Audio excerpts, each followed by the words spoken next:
বাংলাদেশের যে border ৪,৪২৭ kilometre, অত্যন্ত সুদীর্ঘ বর্ডার, বিভিন্ন ধরনের প্রতিকূল ভূমি আছে। তো সেই তুলনায় আরও বাড়ানো প্রয়োজন, সে বাড়ানোর প্রক্রিয়া কিন্তু চলছে।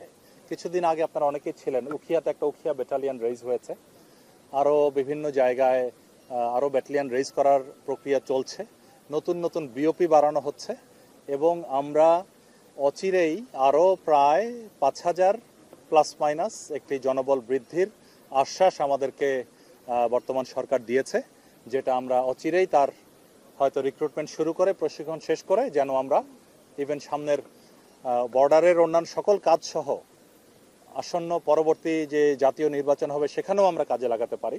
কারণ এই বিষয়ে আমাদের গতকালই একটি মিটিং হয়েছে, মাননীয় প্রধান উপদেষ্টা নিয়েছেন, এই বিষয়ে পর্যাপ্ত আলোচনা হয়েছে। শুধু বিজিবি নয়, অন্যান্য আইনশৃঙ্খলা বাহিনীরও যেই সংকট বা জনবলের যে কমতি রয়েছে সেটাকে কিভাবে বাড়ানো যায়।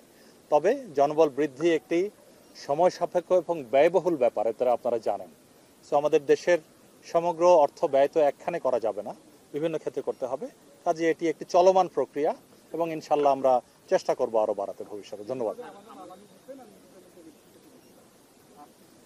পুশব্যাক বা পুশিন আপনারা যেটাই বলেন, এটা প্রতিনিয়ত হচ্ছে, মাঝে মাঝে দু একটা দিন হয়তো বন্ধ থাকছে, বাট চূড়ান্তভাবে পুরো প্রক্রিয়াটি বন্ধ হয়নি।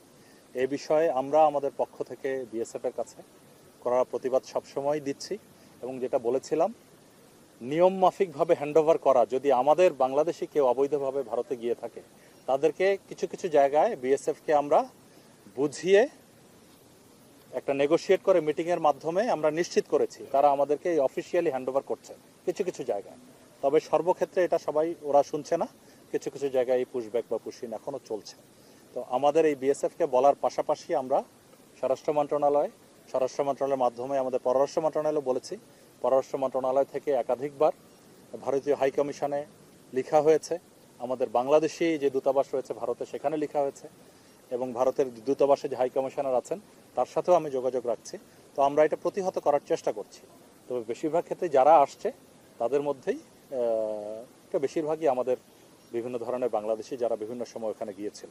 তবে শুধু তাই না, কিছু কিছু ভারতীয় চলে আসছে, ভারতীয়কেও পাঠিয়ে দিচ্ছে, কিছু কিছু রোহিঙ্গাকে পাঠিয়ে দিচ্ছে, যেগুলোর ব্যাপারে আমরা শুধু প্রতিবাদ নয়, এবং আপনারাই বিভিন্ন ক্ষেত্রে অনেক মিডিয়াতে এগুলো পাবলিশ করেছেন, বিভিন্ন আন্তর্জাতিক মিডিয়া পাবলিশ করেছে যে বিষয়টি একটি মানবাধিকার লঙ্ঘনের সামিল হয়ে যাচ্ছে। ধন্যবাদ।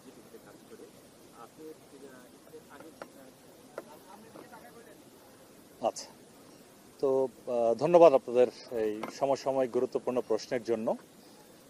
প্রথমত আমি বলতে চাই যে যেমন গতকালের মিটিংয়েই আমরা বলেছি যে সীমান্ত অরক্ষিত বা সীমান্তের নিরাপত্তা নিশ্চিত করার পরেই আমরা বাকি জনবলগুলো যেন প্রয়োজনে আমরা ইলেকশন চলাকালীন সুষ্ঠু সুন্দর ফেয়ার ইলেকশনের জন্য যেটা করা দরকার সেই সাপোর্টটুকু আমরা সরকারকে দিতে পারি।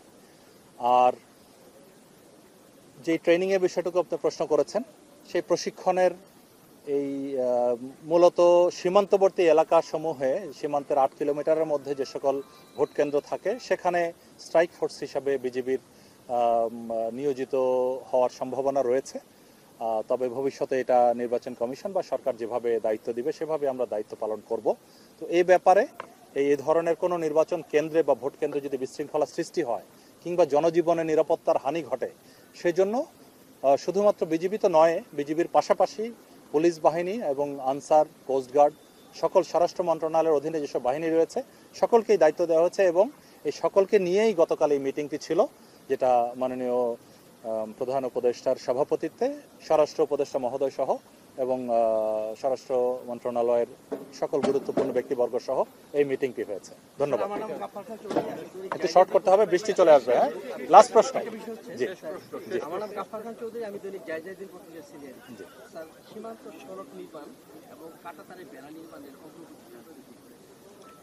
কাঁটাতারের বেড়া তো আমরা নির্মাণ করছি না, কাঁটাতারের বেড়া ওইদিকে বিএসএফ নির্মাণ করছে। আমাদের মায়ানমারের এদিকে কিছু কিছু জায়গায় আমরা, যেখানে আমাদের যে ব্যাটালিয়নের লোকেশন একদম জিরো লাইনের কাছাকাছি, যে গরু পাচার খুব হয়, ওখানে আমরা ছোট ছোট কিছু কাঁটাতার, ওটা ঠিক কাঁটাতারের বেড়া বলা যাবে না, নর্মাল ক্যাটল ফেন্স বা এটা করে থাকি। আর সীমান্ত সড়ক এটা আপনার সেনাবাহিনীর, সরকার সেনাবাহিনীর বিভিন্ন কনস্ট্রাকশন ব্রিগেডকে দায়িত্ব দিয়েছে, তারা করছে, সেটা চলমান আছে এবং সেই সব জায়গায় আমরা বিজিবি যেহেতু সীমান্তের পর্বে সেখানে আমরা প্রোটেকশন দিয়ে থাকি, নিরাপত্তা নিশ্চিত করে থাকি। আর এখানে প্রথম পর্বটি শেষ হয়েছে, দ্বিতীয় পর্বের কাজ চলমান রয়েছে। না, এটা সুনির্দিষ্ট একদম কত কিলোমিটার এই মুহূর্তে আমার কাছে নাই, তবে এটা সুন্দরভাবে এগিয়ে চলছে। ধন্যবাদ সবাইকে, ধন্যবাদ, ভালো থাকবেন সবাই।